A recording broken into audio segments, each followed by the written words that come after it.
ще ви говоря за по-аналогови неща. Някакси предприемачеството се свързва доста с цифрови технологии, иновации и така нататък. Мене винаги ме е влечало по някакъв начин.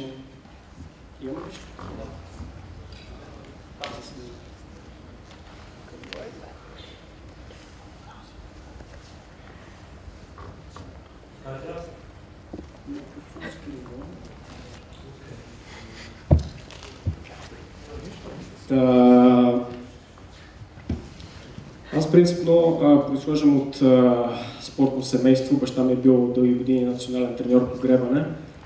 И нещо, което съм научил от него, че спорта е нещо, основата едва ли не на всичко. Ти можеш в работата да не се справиш добре, всякакви проблеми да имаш, обаче когато спортуваш, когато се движиш, тогава се чувстваш истински по някакъв начин. Това винаги ми е било като основа. Винаги ме е привличало карането на колело като спорт и в един момент един приятел ми обърна внимание, докато бях още студент по архитектура, за един конкурс, който се случи в село. И аз тогава реших, добре, ще да участвам. Почнах да скицирам някакви неща. В крайна сметка аз обичам малко крайностите и да упростявам прекалено нещата. Тоест, винаги бягам от нормата, искам да търся някакви по-нестандартни, неотъпкани пътеки. В същото време обичам нещата да мога да си ги представя как ще се случат. Така участвах в този конкурс, нищо не се получи от този конкурс. Там бях избран някаква шорт-листа. В крайна сметка този проект остана така за 2 години в чекмеджето. Всъщност, реално се занимаваш с други неща, с архитектура. И в един момент реших, добре, защо не го пробвам в крайна сметка това колело, какво ще стане от него. Намерих някакви стари колела на тавана, почнах да ги режа и оттам се роди идеята за халбайк. И в крайна сметка първия, съжалявам, че малко не се вижда. Може ли да го пусна някакси да го зумна, поне. И почнах да правя някакви Франкенщайни. Първите опити бяха тотално неуспешни, нали, в крайна сметка.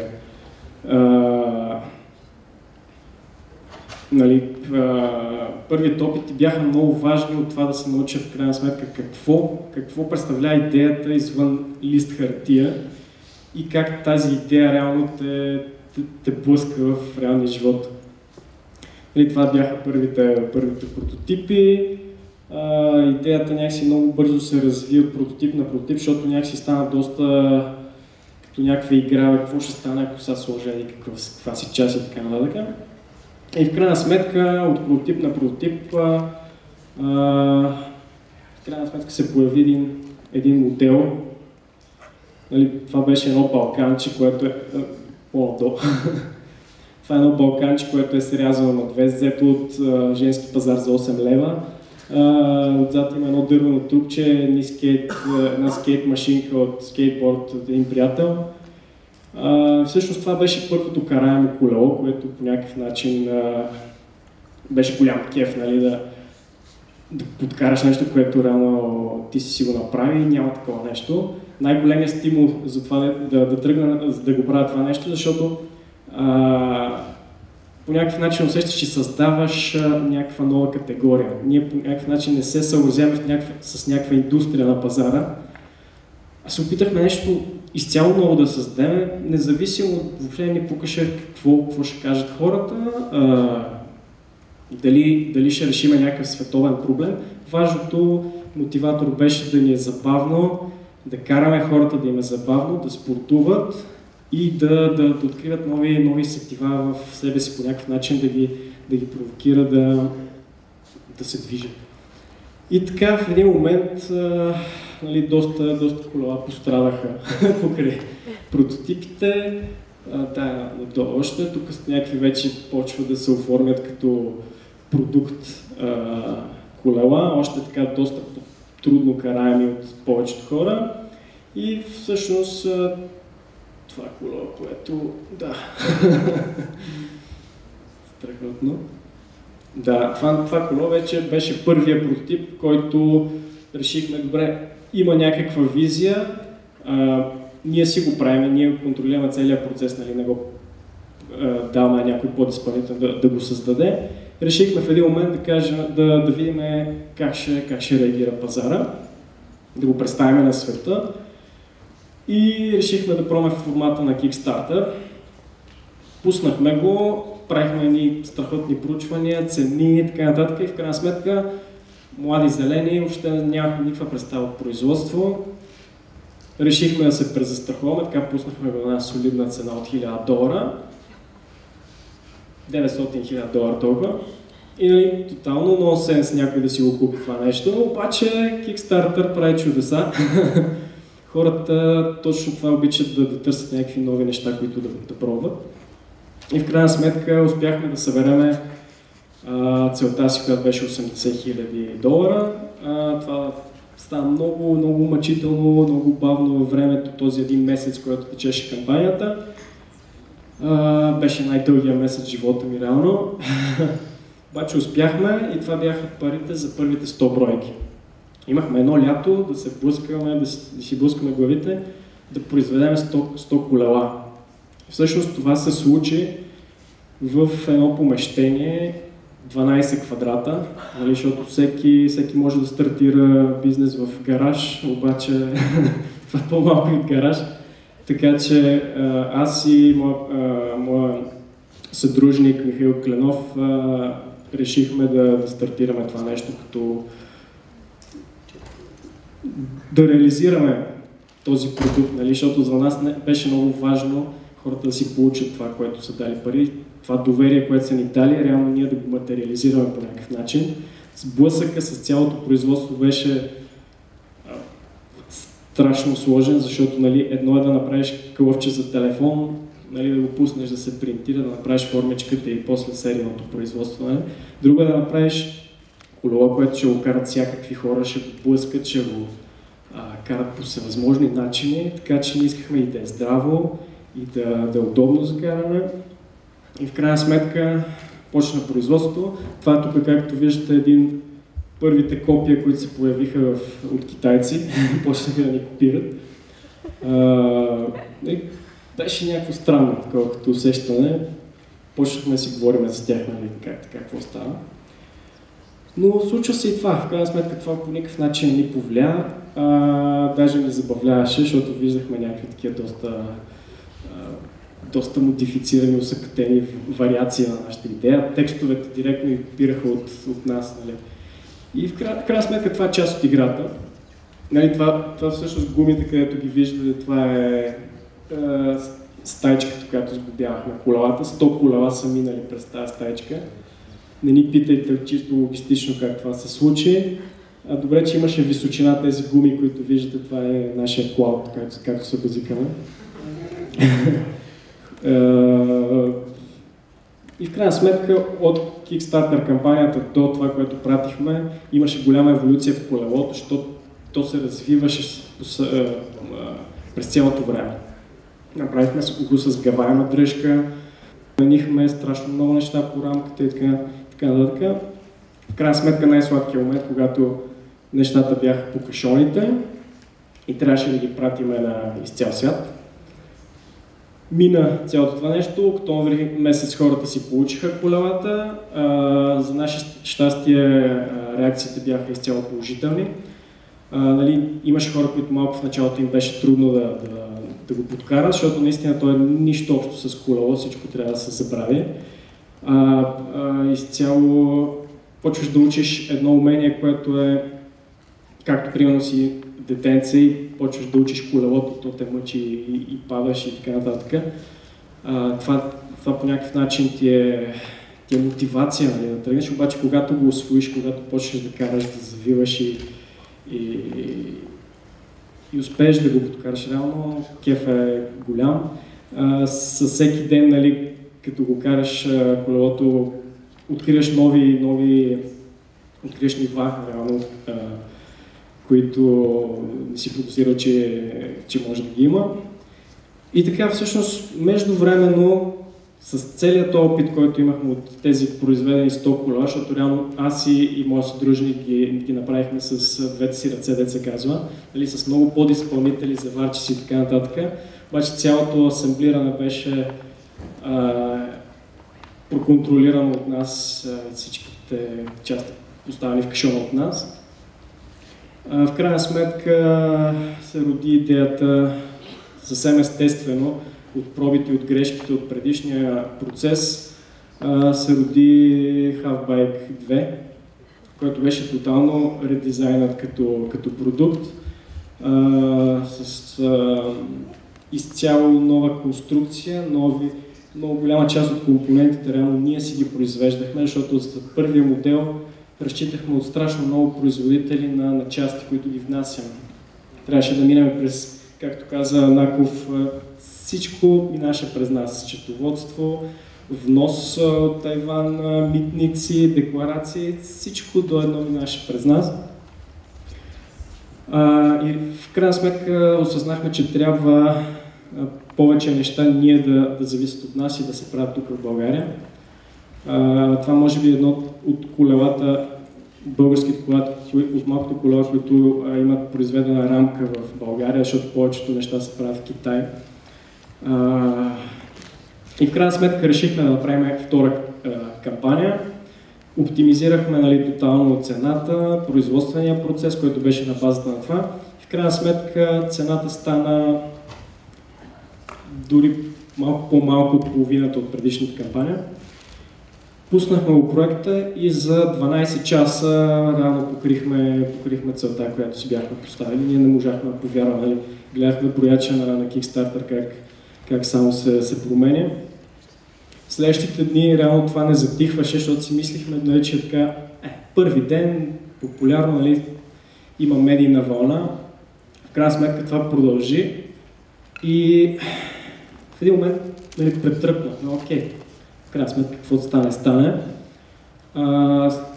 Набра страшно скорост като популярност, стана някакво култово от гледна точка на медии, които ни преследваха за интервюта, хора, които по някакъв начин ни засипаха с желание да ни станат дистрибутори и така нататък. В крайна сметка, ние, искайки по някакъв начин един обем, получихме 20 пъти финансиране над очакваното, което тотално ни промени принципа и желанието, т.е. принципа на планирането на производството. И в момента ни предстоят няколко доста така сериозни месеца производство, които в момента се е запълнила дори януарската партида, т.е. по месеци, т.е. имаме запълнени като работа. Никога не ни е било цел,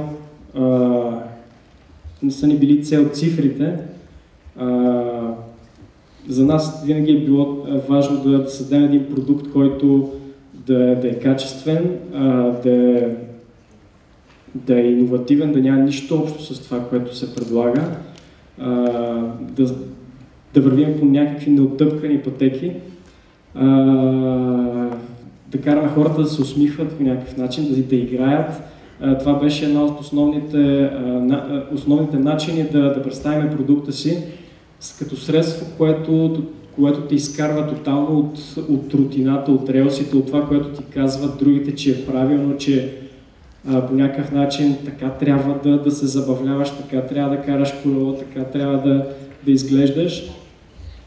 Наистина, когато караш това колело, хората изпаркат, какво е това колело, мамо, искам такова нещо. И в крайна сметка тази реакция на хората, тази непосредствена, тази спонтанна енергия, която се заражда, тя е най-големият мотиватор, който може да се случи. Така че това колело по някакъв начин един фокус, който около него надграждаме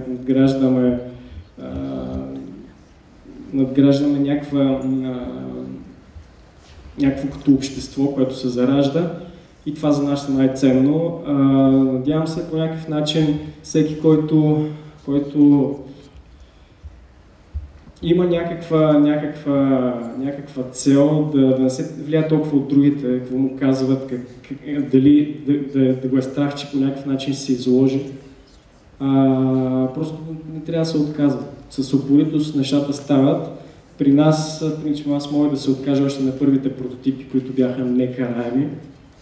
Но някакси любопитството от това, че животът е прекалено кратък, за да вървиш в някакви релси, някакси ми даде мотивация да продължа. И в крайна сметка хората по някакъв начин го оцениха това нещо, за което съм благодарен. Така че много се радвам, че присъствам днес тук и ви благодаря за вниманието.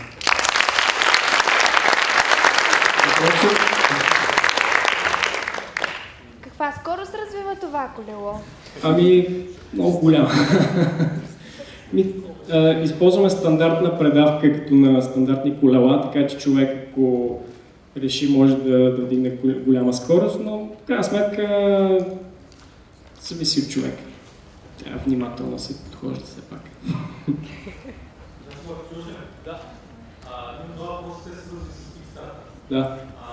Първият е втората кампания за вие занимавате ли с някакъв начин, така че да съдете някакво по социалните мрежи, някакво линк, така че когато сте кампанията да може да случи този ефект, който казва, че се постигна. И втория е как се справите с проблема с това, че Kickstarter не позволява смисъл на нас, като България не позволява само в UK и US регистриране фирми да пускат там. Как се справите с това проблема? Формалната част беше доста досадна, защото трябваше да регистрираме американска фирма, което отне доста време и нерви, но в крайна сметка е постижимо. В момента мисля, че регламентът не е толкова сложен. Така че не е нещо, което не може да се случи, особено ако човек има приятел в Америка, защото в нашия случай не беше така, ние трябваше всичко дистанционно тук да го движиме. Така че постичам чиста формалност, докато за някакво медийно подготвяне на нещата бяхме абсолютно самоуки, движение се учихме, разчитахме на много малко големи медии, които по някакъв начин да им пратиме някакво базисно инфо. И оттам нататък някакси нещата се получиха като вълна. Други въпроси? Какво следва след Kickstarter? В смисъл, ясно е, че ще деливърнете, обаче къде ще го продавате после? Имате ли план сега? Имате ли оферта? В момента основният ни пазар е Щатите. Там са почти половината от продажбите. Европа също, в крайна сметка от цял свят. Втората кампания имаше много хора от България, което много ни радва. Изкефиха се хората, някакси опитахме се стандарта да го доближиме до българския.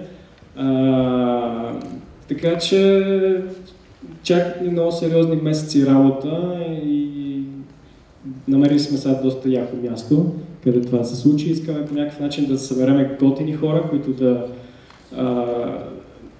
да са рамо до рамо с нас, докато го изграждаме това нещо, защото ние сме стандартна фирма, която по ISO 900 нещо си ще правим някакъв продукт, всичко минава през ръцете. Така че...